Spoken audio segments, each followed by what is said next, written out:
महाभारत की कथा के लास्ट एपिसोड में हमने सुना राजा शांतनु और देवी गंगा की कहानी, उनका वचन और देवव्रत का जन्म। हमने देखा कैसे देवव्रत अपनी माँ के साथ कुछ समय रहे और फिर लौट आए अपने पिता के पास। आज के एपिसोड में हम सुनेंगे राजा शांतनु का प्रेम सत्यावती से कैसे हुआ और देवव्रत ने अपने पिता के प्रेम को पूरा करने के लिए जो महान प्रतिज्ञा ली, वही प्रतिज्ञा जिसने उन्हें बनाया भीष्म पितामह। समय बीता, देवी गंगा जलधारा में लौट गई थी और राजा शांतनु अपने पुत्र देवव्रत के साथ हस्तिनापुर में शासन कर रहे थे। देवव्रत बड़े ही विद्वान, शक्तिशाली और न्यायप्रिय थे। राज्य और प्रजा दोनों उनसे बहुत प्रेम करते थे। एक दिन राजा शांतनु शिकार के लिए निकले। यमुना नदी के तट पर उन्हें एक सुंदरी कन्या दिखी जो नौका चला रही थी। उस कन्या का स्वभाव शांत, व्यवहार नम्र और रूप अप्सरा समान था। ये कन्या थी सत्यावती, जिसे लोग मत्स्यगंधा कहते थे क्योंकि उसके शरीर से मछली की गंध आती थी। वो मत्स्यजीवी यानी कि मछली पकड़ने वाले राजा दशरथ के पुत्री थी। शांतनु उसकी सौंदर्य और गुण से मोहित हो गए। उन्होंने सोचा यही मेरी पत्नी बनेगी। अब राजा शांतनु ने सत्यावती के पिता से विवाह की बात की। राजा दशरथ ने कहा, राजन, ये मेरे लिए बहुत गर्व की बात होगी कि मेरी कन्या आपके घर जाएगी, पर एक शर्त है, सत्यवती का पुत्र ही हस्तिनापुर का राजा बनेगा। ये सुनकर राजा शांतनु गंभीर हो गए।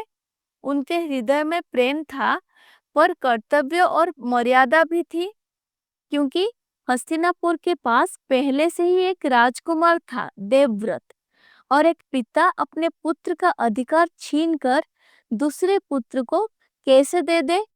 इसलिए शांतनु चुप रहे और निराश होकर लौट आए। राजा शांतनु अपने राजमहल में वापस आए, पर उनके मन में सत्यावती का छवि बैठा ही हुआ था। वो अकेली बैठने लगे, उदास हो गए, अपने मन की बात किसी से नहीं कह पाए। राज्य के मंत्री, प्रजा सब देखती थी कि राजा उदास है, पर कारण नहीं जानते थे।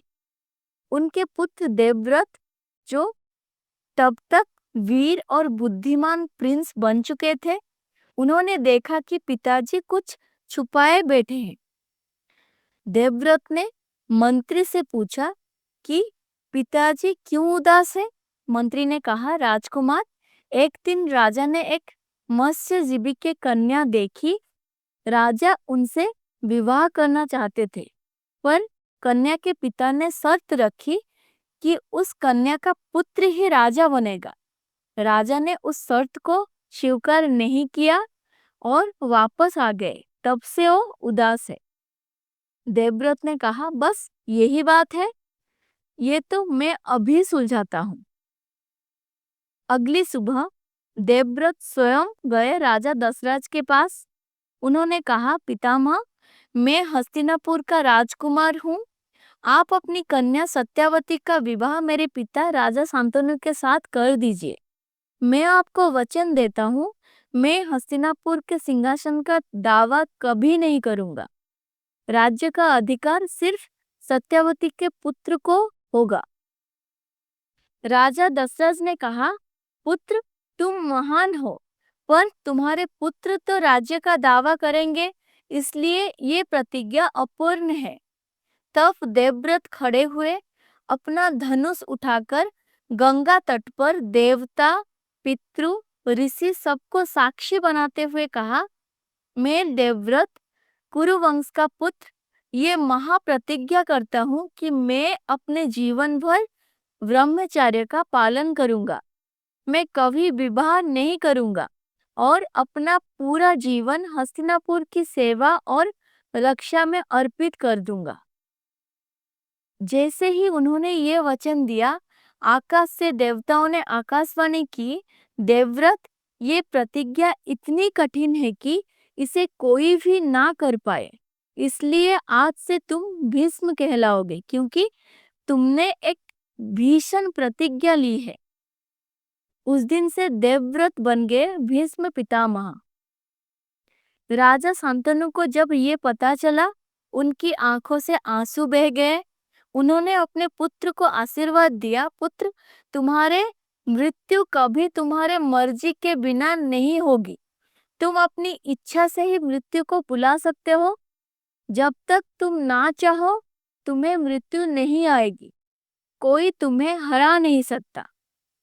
और भीष्म ने सत्यावती का विवाह अपने पिता शांतनु से कर दिया। तो आज के एपिसोड से हमें ये सीख मिलती है कि राजा शांतनु अपने मन का दुख छुपाते रहे। अगर वो अपने पुत्र से शेयर करते, शायद देवव्रत को ऐसे कठिन प्रतिज्ञा लेने की जरूरत ही ना पड़ती। तो पेरेंट्स को ये याद रखना है, सारे पेरेंट्स को अपने इमोशंस और स्ट्रगल्स बच्चों से शेयर करनी चाहिए। इससे ट्रस्ट और बॉन्डिंग बढ़ती है। भीष्म ने पिता की खुशी के लिए अपना पूरा जीवन त्याग दिया, लेकिन कभी-कभी बच्चों का बहुत ज्यादा सैक्रिफाइस उनके लाइफ की खुशी छीन लेता है।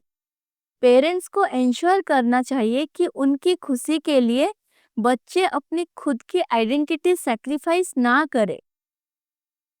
भीष्म की प्रतिज्ञा उनकी ग्रेटनेस थी, लेकिन इसी प्रतिज्ञा ने उनकी पर्सनल लाइफ को रोक दिया। यूथ को समझना होगा कि अपने पेरेंट्स के लिए सपोर्ट और रिस्पेक्ट देना जरूरी है, पर अपने ड्रीम्स, अपनी इंडिविजुअलिटी को कुर्बान कर देना हमेशा सही सॉल्यूशन नहीं होता। भीष्म ने एक ऐसी प्रतिज्ञा ली जिसे तोड़ना उनके लिए संभव ही नहीं था। आज के यूथ को सीखना होगा कि किसी भी कमिटमेंट, जैसे कि करियर, रिलेशनशिप या प्रॉमिस, से पहले सोच समझ के लेना चाहिए, क्योंकि एक गलत कमिटमेंट पूरे लाइफ को अफेक्ट कर सकता है। भीष्म ने ड्यूटी को डिजायर पर रखा, इससे उन्हें ग्रेट बनाया, लेकिन अकेला भी कर दिया। यूथ को ये लेसन मिलता है कि ड्यूटी और पर्सनल डिजायर्स दोनों को बैलेंस करके चलना ही जीवन की असली कला है। जैसे देवव्रत ने अपने पिता के दुख को समझा, आज के बच्चे भी अपने पेरेंट्स का सैक्रिफाइसेस को समझकर रिस्पेक्ट करें। ड्यूटी और प्रेम के लिए सैक्रिफाइस जरूरी है, लेकिन एक्सट्रीम सैक्रिफाइस कभी-कभी बहुत ज्यादा प्रॉब्लम्स क्रिएट कर सकता है। आज के टाइम में मोस्टली ये देखा जाता है, एक स्टूडेंट अपने पेरेंट्स की खुशी के लिए वो करियर चूज करता है जिसमें उसका इंटरेस्ट ही नहीं है। इससे ना पेरेंट्स खुश रहते हैं ना बच्चा। एक पेरेंट अपनी विशेस फोर्स करता है और बच्चा उसे ब्लाइंडली फॉलो करता है, उसका अपना टैलेंट दबा रह जाता है।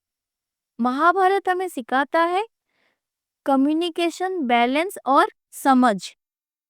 भीष्म ने ड्यूटी के लिए अपना जीवन बलिदान कर दिया, पर आज के युग में हमें सीखना है सैक्रिफाइस जरूरी है, लेकिन समझदारी के साथ। कम्युनिकेशन और बैलेंस ही एक खुशहाल परिवार और सफल जीवन की कुंजी है। तो दोस्तों, ये थी कथा राजा शांतनु और देवी सत्यावती की, और देवव्रत की वो प्रतिज्ञा जिसने उन्हें भीष्म बना दिया।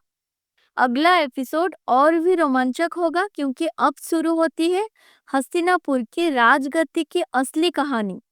कैसे सत्यावती के पुत्र चित्रांगदा और विचित्रवीर्य राजगद्दी तक पहुंचते हैं, और कैसे भीष्म अपने संकल्प पर टिके रहते हुए अपनी राज्य, प्रजा और वंश के लिए नई कठिनाइयों का सामना करते हैं। ये सब हम देखेंगे अगले एपिसोड में।